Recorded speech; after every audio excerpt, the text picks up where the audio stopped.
Hi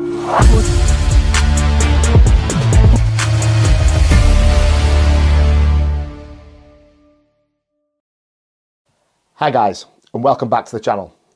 So in my last video, you guys heard basically my history, where I've come from and where I am today, just so you guys could have a little bit of an insight into the man behind the brand. Today, I want to start off with my client series. So this is going to be a lot of information in terms of what I expect of clients and how clients are going to get from A to B.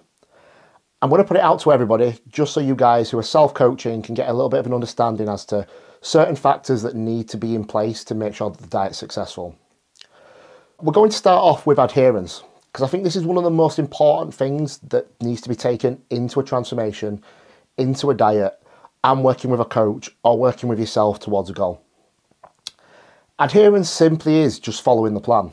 It basically means whatever you've set out, whether your coach has set that plan for you or you set it for yourself, you need to stick to it and make sure that you're ticking those boxes on a day in and day out basis and keeping that consistency to get from A to B. Obviously, in adherence and all these boxes that you've got to tick, it's going to come down to a lot of factors. It's not just your diet. Adherence comes in all shapes and forms. So we're looking at your sleep, we're looking at your training, we're looking at your cardio, we're looking at your steps. We're also looking at the food, which is going to be the big main factor, your supplementation usage, your water intake, and everything that goes into getting a result at the end of the day. How am I going to get from A to B? What do I need to do to get there? And what are the boxes that I need to tick to get there? Adherence is going to be the biggest thing that comes into that. Can you stick to your diet? Can you stick to your training, not missing a session, not missing reps, working hard, and getting towards that failure point where you are creating stimulus? Whether you're working with reps in reserve or you're working to failure, are you getting to that point where your body's going to adapt? And also with your cardio, are you missing a second of it? Are you then allowing this to miss a minute? Are you missing your steps? Are you hitting your steps? Are you missing your water? Are you losing sleep? Whatever it is, we need to know as a coach so we can work with that and make sure all factors are ticked off and everything's accountable to, so that we can make changes if something isn't working and make sure that you're still going from A to B. Obviously, as a coach, we dream of having robotic clients that we just go, this is your cardio, this is your nutrition, this is your water intake, this is your steps, this is how much I want you to sleep, this is what I want you to do, go and do it. And for that client to just go tick, tick, tick, tick, tick would be the dream. And in the bodybuilding world, for those that are experienced and have had a lot of basically accountability over the years, made mistakes, done it, been there, got the hat and worn it, that becomes quite easy and that becomes habit, and we do that over and over again. It's no problem. So for myself, that's no issue. I tick boxes, I eat the same diet every day, I do the same steps, I do the same cardio, I go and train as hard as I can. I make sure all my boxes are ticked off. I'm robotic in the way that I do things, but that has come through experience. I understand as a lot of clients, they aren't that way. It's not simply just go and tick boxes. They've got a lot of struggles in ticking those boxes. And that's not a problem. If you're a lifestyle client and that's your goal, is to get from fat to beach ready or fat to photo shoot, whatever it may be, you might have a problem along the way. That's where us as coaches become problem solvers. But the one thing we do need is your honesty to get there. I need to know what's going wrong, what's triggering you off the diet plan, what's triggering you to not go do your training, what's stopping you from doing your steps, what's keeping you up at night, why you're not drinking enough water, why you're not taking your supplements. I need to know all those factors, what the issue is, so I can work around that and make sure that plan fits you. So obviously I just spoke a little bit about the adherence and what I sort of expect from clients, and knowing that not everybody's perfect, not everybody's going to be robotic. It's also going back into now, what are the factors that affect adherence? So it could be just the simple fear of missing out. You're out with your friends, you've gone bowling or whatever, and the guys are bringing over wings and pizzas and drinks, and you're seeing them guys enjoying that and you want to enjoy and get involved too. It could be as simple as that, and just having a little bit of self-control and making sure that you've got your food, you've got a Diet Coke or water, whatever it may be, something that's still going to keep you satisfied, but also remember that being there and just enjoying the company and the time's also good enough as well. Nobody's tasting that food for you. Nobody's going to feel the effects of that alcohol for you. That's all on you. And then you still got to wake up in the morning and go and do your training and do your cardio, and also live with the fact of you've not stuck to your diet and it's put the scale weight up, and then you're holding yourself back and putting yourself down. And then for some people, that can also be a skyrocket to go too far extreme and go, you know what, screw it, let's just go on a binge, let's eat whatever we want, let's drink whatever we want. You've also got your lifestyle and environmental factors. So if you think about your work schedule, your holiday schedule, you might have a lot of events going on, you might have people getting married, you might have holidays, you might have work events, you might have to take clients out for meals. Things like that can be issues on a diet when you're in a calorie deficit and you're trying to control calories to make sure that you're losing weight. We can work around that as a client and a coach relationship. So we just need you to be honest and say, look, I've got a meal here, I've got an event here, and we can put little diet breaks in and work around it and find ways to get around those events so that you can still go and do them and also still progress in the long-term run. It might mean that it's going to be slower, or should I say, it will mean it's going to be slower if you're consuming more calories and having time off your diet. The results are going to take longer to get there. On the other hand, if you're a bodybuilder and I expect you to be getting on stage in 16, 12 weeks, whatever it may be, I expect you to be sticking to your plan, taking your Tupperwares with you, drinking your water. Obviously, Diet Coke and things like that are okay at certain points. Last week, obviously, some people do cut them. But we do want you to be sticking to that adherence and making sure that you're ticking every box, regardless of your situation.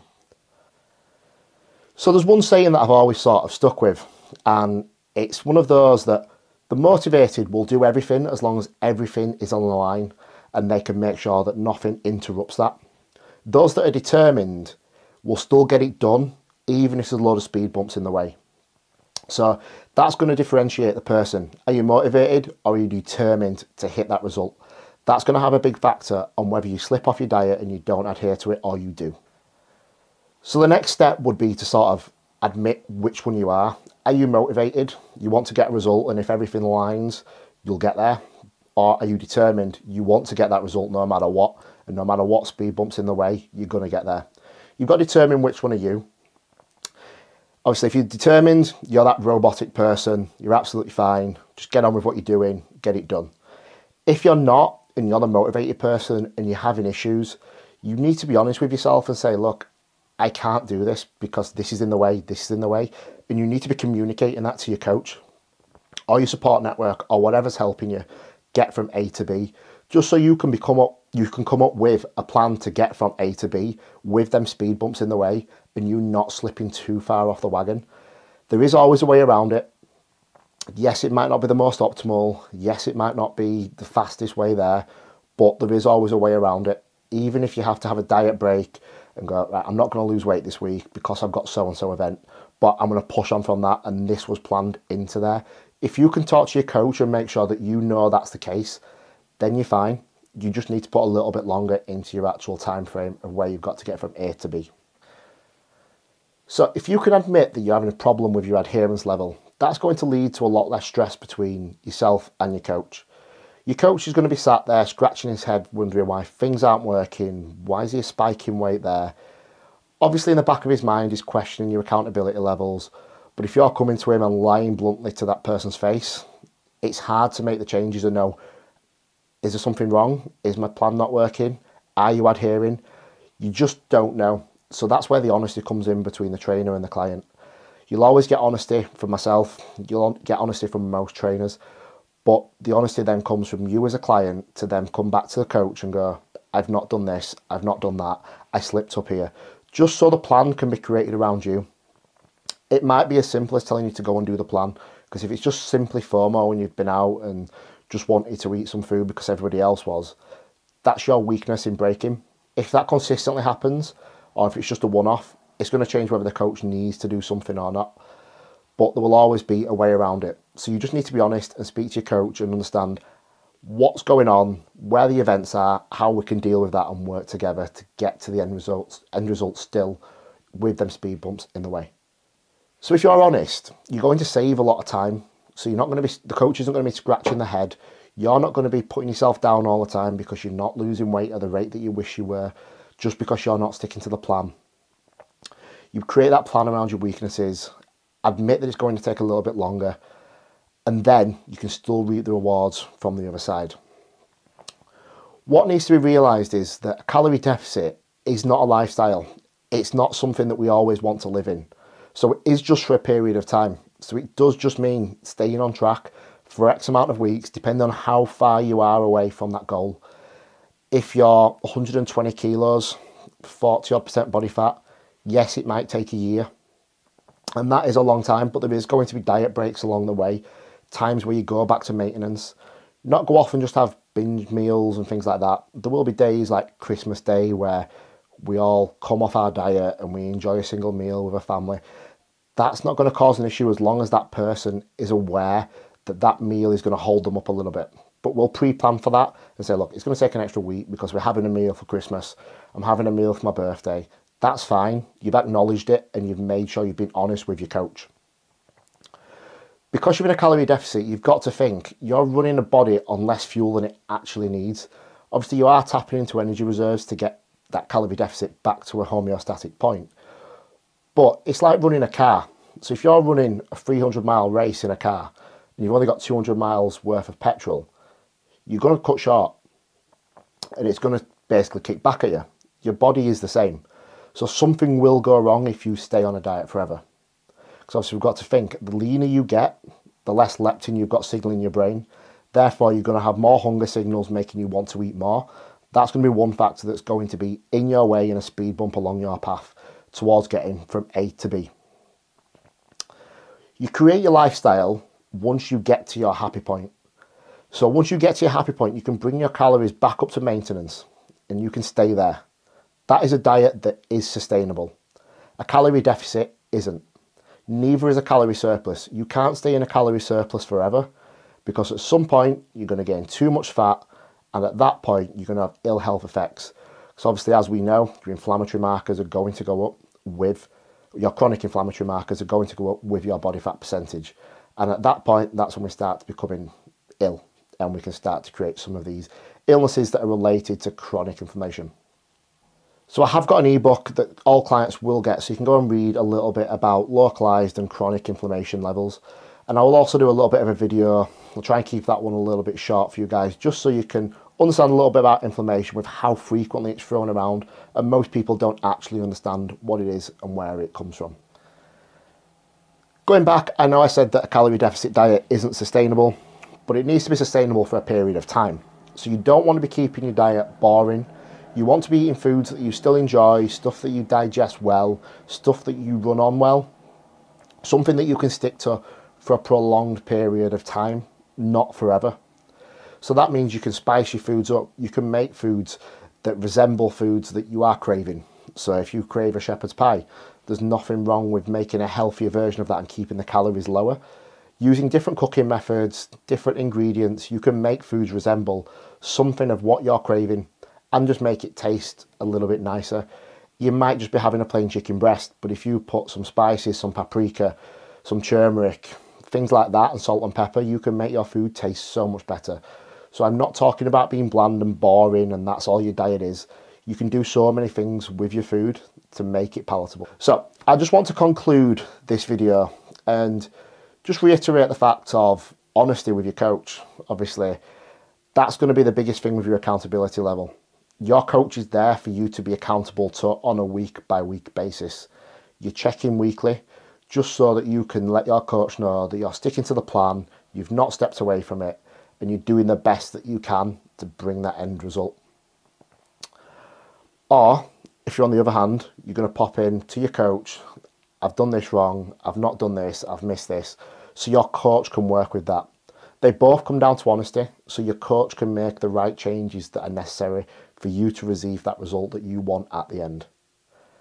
Remember, your coach is there as a problem solver. He's there to find the plan that's going to work for you and the plan that's going to get you in the best shape that you ever wanted. So at the end of the day, if you're not honest with him, you can't expect results. If you're not accountable to your plan, you can't expect results. You need to be ticking those boxes. The coach has put that stuff in there for a reason. He wouldn't put it in there. I will say she as well. He or she wouldn't put that in there because they want to be nasty. They're doing it because you come to them asking them to get from A to B. They give you the best way to do that. You've then got to go away and do it. And obviously, there might be some hurdles. but you need to speak to your coach and be honest about that. So guys, this is going to go out onto my client app. So guys will see it when they're signing up, because I want people to know about accountability and to be honest with me.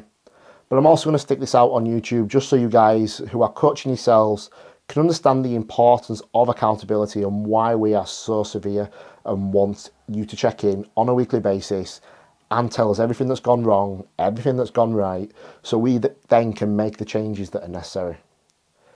So I hope it's been informative, and I'll catch you guys at the next video. Take care, guys.